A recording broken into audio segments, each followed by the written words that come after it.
आप सभी को प्रणाम। परम पूज्य गुरुदेव पंडित श्री राम शर्मा आचार्य जी के विचार प्रसार में आप सभी का स्वागत है। धर्म तंत्र से लोक शिक्षण इस श्रृंखला में आदि शक्ति की लीला कथा में वही त्रिगुणमयी है, वही त्रिगुणातीत भी। नवरात्रि के इस पावन पर्व पर माँ आदि शक्ति की ये लीला गाथा आप सभी के सम्मुख प्रस्तुत है। आदि शक्ति की लीला कथा सचमुच आदि शक्ति की लीला कथा कहती है। समूची सृष्टि में जहाँ भी जो भी गतिशील है, क्रियाशील है, उसका स्वरूप कुछ भी क्यों न हो, सब कुछ भावमयी भवानी की लीला है। वही बंधन है, वही मुक्ति है, वही सुख है और वही दुख।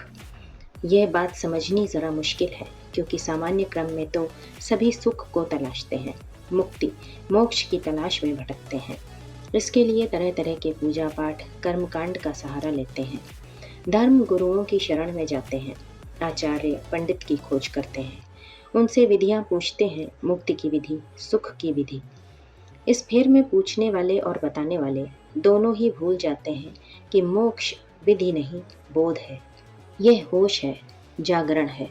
सोया हुआ आदमी स्वप्न के सुख व दुख को अनुभव कर सकता है, लेकिन जागरण का आनंद नहीं उठा सकता। ये तो तभी संभव है जब वो जगे, होश में आए।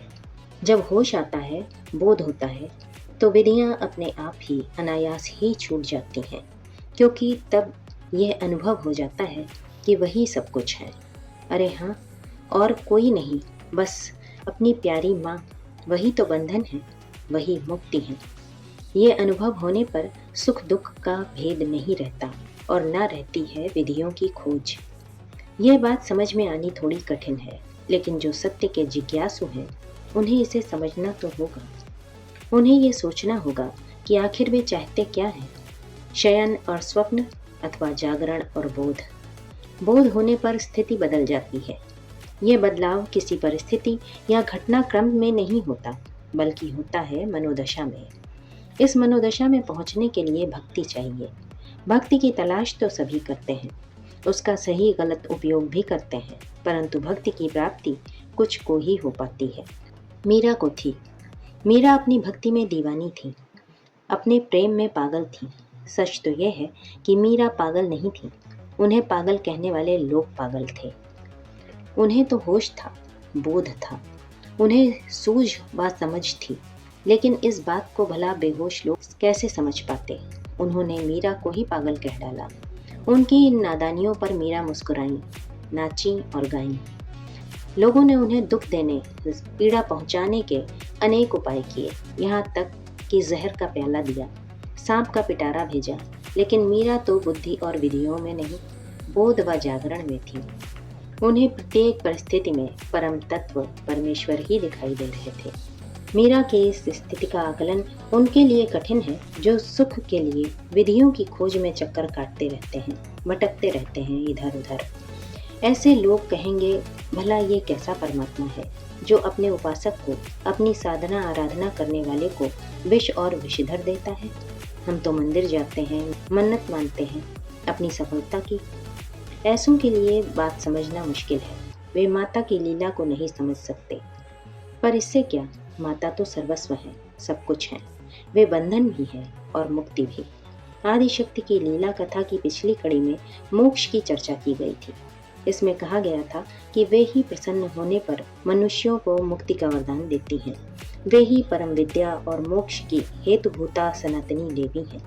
उनकी प्रसन्नता होने पर सब संभव है। इस प्रकरण का सच तो यही है कि वो तो सदा ही अपनी संतान पर प्रसन्न रहती हैं, बस हम ही उनकी प्रसन्नता को अनुभव नहीं कर पाते। बस यत्र तत्र भटकते रहते हैं, इधर उधर के विधि विधानों में, अनेक तरह के आडंबरों में उलझते रहते हैं, जबकि हमें तो सिर्फ प्यार से पुकारना है, अपनी माता को आवाज़ भर देनी है। संतान की आतुर पुकार सुनकर वे रुक नहीं सकते। उनका आना ही, उनकी अनुभूति ही, वही तो मुक्ति है। इस परम सत्य की चर्चा महर्षि मेधा ने महाराज सुरथ और समाधि वैश्य से की। अब वो इससे आगे की कहते हैं कि जो माता मुक्ति है, बंधन भी वही है। अगर वो बंधन रूपा न हो तो भला ये संसार चले कैसे। ऐसे में ये समूची सृष्टि फिर से उन्हीं में लय हो जाएगी। बात विचित्र है, किंतु सत्य है। ये संसार है ही क्या, बस माता का अपने बच्चों के साथ खेल। यही बात महर्षि मेधा आदिशक्ति की लीला कथा के इस अगले श्लोक मंत्र में कहते हैं। संसार बंध हेतुश्च सैव सर्वेश्वरेश्वरी, अर्थात वे ही संसार के बंधन की कारण रूपा हैं, वे ही सभी ईश्वरों की स्वामिनी हैं। भक्त कवि का काव्यानुवाद। वो देवी परम विद्या है, मुक्ति हेतु है, नित्या है, जग के बंधन का कारण सर्व ईश्वरी सत्या है। आदिशक्ति की लीला कथा के इस मंत्र में माँ को संसार बंधन का आदि कारण कहा गया है। देवी भागवत में माता के विविध रूपों की चर्चा है। इसमें कहा गया है कि वो सब इंद्रियों का द्योतन प्रबुद्ध करने से देवी, अचिंतनीय ऐश्वर्य से युक्त होने से भगवती कही जाती हैं। इसी प्रसंग में देवी भागवत में सूरत से सुमेधा मुनि कहते हैं, मनुष्यों में तुम रजोगुण से कलुषित एक साधारण क्षत्रिय संतान मात्र नहीं हो, किंतु तुम्हारी बात क्या, वो महामाया तो परम ज्ञानियों के चित्त को बंधन में डाल देती है। ब्रह्मा, विष्णु, महेश्वर आदि सभी परम ज्ञानी होते हुए भी महामाया की लीला से विषयानुराग के वशीभूत होकर संसार में कितनी बार भ्रमण करते हैं, इसकी कोई सीमा नहीं है।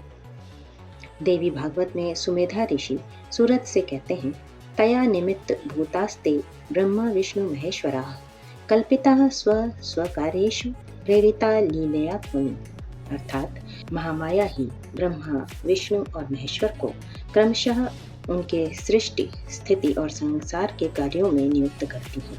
वास्तव में स्वयं ही ये सब कार्य करती हैं, केवल लीला के लिए इन्हें इन कार्यों के लिए प्रेरित करती हैं।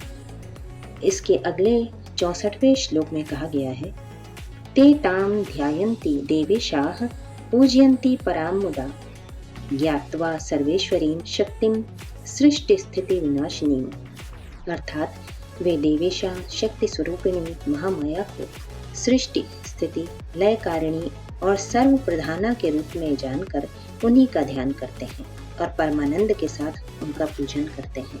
जगन माता ईश्वरों की भी ईश्वरी है, सर्वोपरि है, उनकी ही लीला है यह समस्त सृष्टि। इसे चलना और चलते रहना है, इसीलिए यहाँ माता बंधन मुक्ति की लीला कर रही हैं। यूं तो उन्हें सभी संतानें समान रूप से प्रिय हैं, परंतु कुछ को वे खेलने के लिए खिलौने थमा देती हैं और कुछ को अपनी गोद में उठा लेती हैं। हाँ, यहाँ एक बात जरूर है कि माता की गोद व खिलौने एक साथ नहीं मिलते। इस प्रसंग में माता के परम भक्त जगन माता के लाडले श्री रामकृष्ण परमहंस एक कथा सुनाया करते थे। वे कहा करते थे कि समझो कि एक गृहिणी है, उसका बहुत बड़ा घर है और बहुत बड़ा परिवार। परिवार बड़ा है तो स्वाभाविक है कि उसके बच्चे भी बहुत हैं। कुल मिलाकर बेटे बेटियों से भरा पूरा है उसका परिवार। वो घर की संचालिका है, परिवार की मुखिया है और बेटे बेटियों की माँ भी है। उसे करने के लिए बहुतेरे काम है, अनेकों व्यवस्थाएं हैं, सभी उसे ही करने हैं। ऐसे में माँ अपने बच्चों को बहलाने के लिए बहुत सारे खेल सुझा देती है। बच्चे खेलते रहते हैं, उन्हें उनकी रुचि व मांग के अनुसार खिलौने भी देती है खेलने के लिए। ज़रूरत पड़ने पर खिलौने बदल भी देती है, नए खिलौने भी देती है। बीच बीच में उन्हें दुलार प्यार भी करती हैं। जब बच्चे उपद्रव करते हैं तो उन्हें डांटती हैं, कभी कभार मार भी देती हैं। जब बच्चे रोते हैं तो उन्हें प्यार भी करती हैं, चुप कराती हैं और फिर से उन्हें नए खिलौने थमा देती हैं। माँ का यह खेल, अपनी संतानों के साथ उसकी ये लीला यूं ही चलती रहती है। जब किसी बच्चे का मन खेल खिलौनों से उचट जाता है, उसे माँ की गोद में जाना है ऐसी जिद कर लेता है, तो पहले तो माता उसे फुसलाती बहलाती हैं, पर जब वो बच्चा किसी भी तरह से नहीं मानता तो वो उसे अपनी गोद में उठा लेती हैं।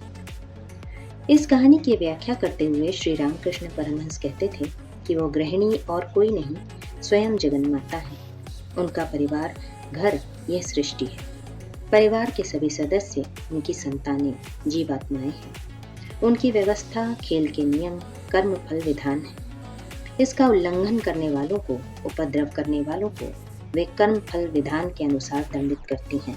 सही से खेलने वालों को वे पुरस्कृत करती हैं, नए खिलौने देती हैं। परंतु जब किसी के मन में वैराग्य आ जाता है, उसका मन खेल खिलौनों से उचट जाता है, वो तप करते हुए सिर्फ उन्हें ही पुकारता है उनके द्वारा दिए जाने वाले सारे प्रलोभनों को अस्वीकार कर देता है तो माता उसे गोद में उठा लेती हैं। उनका गोद में उठा लेना ही मुक्ति है और उनका खेल खिलौनों से बच्चों को बहलाना ही संसार का बंधन है। दोनों का ही कारण वे स्वयं हैं। गायत्री महामंत्र के साथ सप्तशती मंत्र के प्रभाव तीव्र, तीक्ष्ण व त्वरित है। साधक का मन जैसे जैसे अपनी साधना में रमता है, उसे संसार के सत्य स्वरूप का बोध होने लगता है। वो अनुभव करने लगता है कि संसार बस अपनी ममतामयी माँ की लीला है। यहाँ रहने का अर्थ सुखों की, साधनों की, सुविधाओं की खोज नहीं है, बल्कि इसका अर्थ है माँ की सृष्टि लीला में सहभागी बनना, उसे हर परिस्थिति में अनुभव करना, यह सत्य स्वीकार करना कि वही त्रिगुणमयी है और वही त्रिगुणातीत भी है।